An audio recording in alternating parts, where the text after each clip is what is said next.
Okay, so I'm talking to an influencer was asking me how to get some brand deals. He's DMing brands that he wants to work with, and most of them, to be honest, a lot of brands don't have budgets, even if they're like in grocery stores and everything like that. Or if you DM them, you're talking to the social media manager and they're completely overworked and they're getting a million of these DMs and they don't know what to do, and they just pass you on to the next person who tries to gift you if they do want to work with you. My brain started turning a little bit and I was thinking, all right, if I were an influencer, knowing what I know about media buying, influencer marketing, and just marketing in general, what would I do? And the first thing I would do is find out how you could have an interesting angle. And I would recommend the influencer to pitch the brand on the creative. Like, come up with your campaign for the brand and pitch them on that. And you have to go to the decision maker. Mid-level management, if something's probably not going to fly, you need to go to a director of marketing, VP, somebody like that who could approve budgets. The influencer I'm talking to in this case is a jujitsu influencer, and he makes these jujitsu comedy skits, but he's in jujitsu and creates great content. First thing I was thinking is I get ads for suits a lot, and I need athletic stretch because I work out and sometimes I like to eat too many tacos. So I need to stretch in my pants and in the shirts and everything like that if I gain weight or lose weight or something like that. And I was thinking, well, there's a lot of athletic stretch suits out there that kind of pride themselves in being traveler suits, wear and tear and everything like that. So that would be an interesting campaign because you, as a martial artist or a jiu-jitsu guy, could wear one of these suits and do a day of training in the suit. Hopefully it doesn't fall apart, and kind of document the process and make a really interesting, you'll create a lot of really good B-roll, but you could kind of tell a really cool story without selling the product itself. And that is something that could do extremely well in ads. So that's the campaign idea. And you want to have maybe a dozen different campaign ideas for different brands. But in this case, we're going to run with that. And then we just Google flexible, durable suits. And we're finding people who are paying ads with similar keywords. So these, I would say, are probably going to be the leads that you want to reach out to. Bonobos is going to be up there. Stretchsuit.com. And then the next step, if you really want to do your diligence and impress these VPs, you go down to the Facebook page, or you could just go to the Facebook ads library. And from there, you go to the about and you go to page print transparency. If they're not running ads, just fucking walk away. These people don't have money.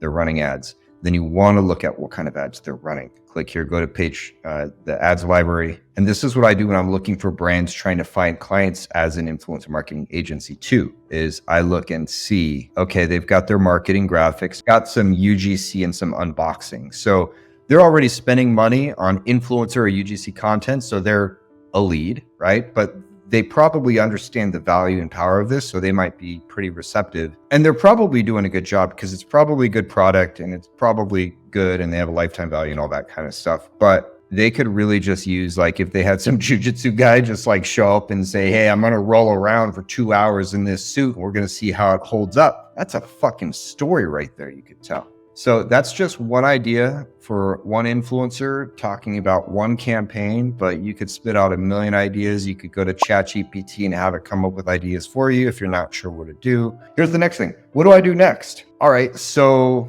let's say I want to work with The Stretch. How do you contact them?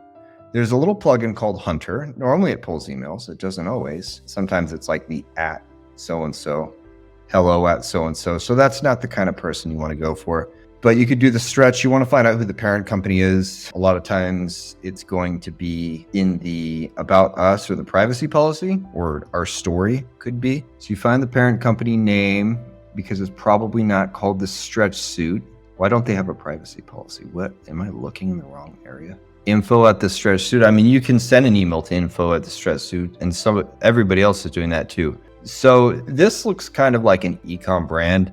Yeah, they're only getting 6,000 clicks a site, so they're not driving a lot of traffic. So that's probably just some like white labeled company. Now, if you were going to do something like Bonobos, I would just go to LinkedIn, or you could go to bonobos.com and see how their emails are structured through Hunter. So it's first initial last name is the email.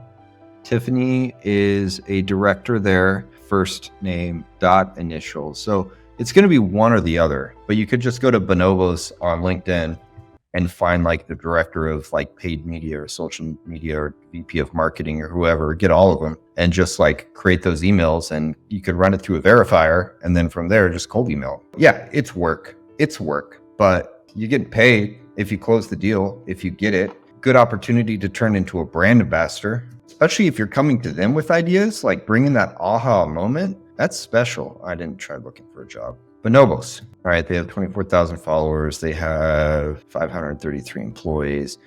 And then you probably just want to look for somebody that's the director of e-commerce paid media and acquisition at Bonobo. So Evan would be a good person to ping. And he's probably going to be emalloy@bonobos.com or evan.malloy@bonobos.com. And then you also have the senior social media manager right there. So we got Haley and we got Evan right off the top. And then you have Chris, the director of creative services right there. And then you have an associate manager. So you could kind of cold email all of these. And I wouldn't recommend cold emailing them all at once. And I wouldn't recommend spamming them. Don't send an email that says, I hope this email finds you well. That's such a ChatGPT thing. It's a little bit of a grind. It takes a little looking and everything like that. But if you're an influencer and you want to stand out above the rest, pitch a campaign, pitch a suggestion that's like good, that you know is going to align with your brand. You know your audience. You're an influencer. You have an audience. You've grown an audience by doing creative fucking shit. So leverage that. You know, I don't want you getting a brand deal and then all of a sudden you're going to become like the spokesperson for the company. No, you're going to be yourself. That's what people are paying you for. Be yourself. Pitch an idea that's going to align with where you could add the brand in. And if this stretch suit, if Bonobos or stretch suit or whatever else.com doesn't work out, you could go to their competitor and the next competitor and the next competitor until somebody says yes. So you find a niche, you create a campaign for that niche, and then you just fucking start digging into that. And if it doesn't work out, it doesn't work out. You come up with a new idea. But I think that's a pretty good approach. And again, there are big companies that don't have budgets. And then there are some companies that have ridiculous budgets where they're just like, how about 10K? And you're just like, shit, I was just trying to make $1,000. And you could really over deliver on that 10K rate. And then there are some that are going to be like, I'll give you a suit for free if you send me 5 videos, unless you really like the suit. And in that case, you're going to need 2 suits, one to roll around in the jujitsu video and one so you could actually wear around, because the jujitsu one's going to get destroyed. I don't have anything else to say. I don't even know why I filmed this video, but my brain started working and I decided to record it. So thank you.